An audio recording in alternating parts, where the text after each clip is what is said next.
ইসলামী ছাত্র শিবির 5 দফা ভিত্তিক কাজ করে। প্রত্যেকটি সংগঠন পরিচালনার জন্য যে কার্যক্রম পরিচালনা করবে সেই জন্য নির্দেশনা থেকে সেই নির্দেশনা মোতাবেক ইসলামী ছাত্র শিবিরের 5 দফা কর্মসূচি রয়েছে। প্রথমে আছে দাওয়াত, 2 নম্বর সংগঠন, 3 নম্বর প্রশিক্ষণ, 4 নম্বর হচ্ছে ছাত্র সমস্যার সমাধান এবং হচ্ছে 5 নম্বর হচ্ছে ইসলামী সমাজ বিনির্মাণ।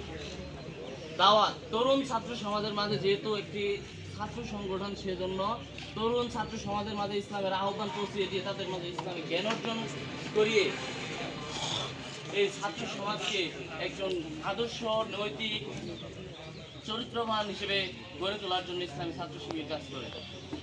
মহান রব্বুল আলামিন বলেছেন, ওমান আহসানু কাওলান মিম্মান দাআ ইলাল্লাহি ওয়া আমিলা সলিহা ওয়া ক্বালা ইন্নানি মিনাল মুসলিমিন। তাহার কথা থেকে আর কাহার কথা উত্তম হতে পারে যে মানুষকে কি করে, মানুষকে আল্লাহর পথে ডাকে এবং কি নিজে সৎ কাজ করে এবং ঘোষণা করে আমি মুসলমানদের অন্তর্ভুক্ত।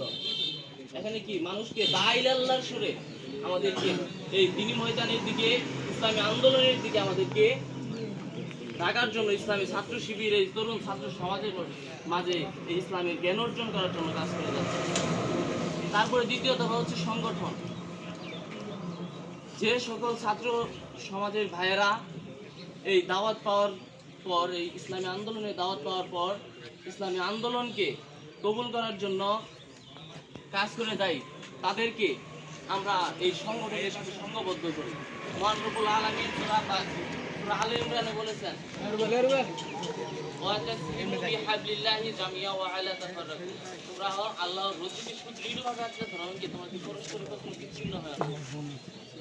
আমরা কিন্তু মুসলমান, সেই হিসেবে আমরা সবাই চাই যে এই সমাজটাকে ইসলামের সমাজ, কিন্তু ইসলামের সমাজ নির্মাণ করার জন্য আপনি একা যদি দাওয়াত কাজ করেন, আপনি কি ইসলামের সমাজ নির্মাণ করতে পারবেন?